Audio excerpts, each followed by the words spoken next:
नमस्कार, माझं नाव मनीषा पुरुषोत्तम सोनवणे, राहणार नांद्रा बुद्रुक, तालुका जिल्हा जळगाव।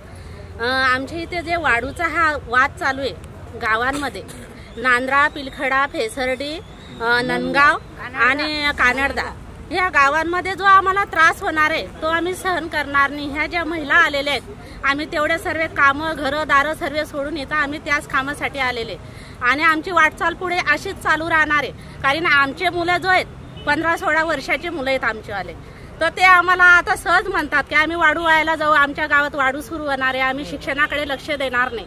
मग आम्ही करायचं काय? आमच्या मुलांचं भविष्य खराब होणार नाही याच्यात।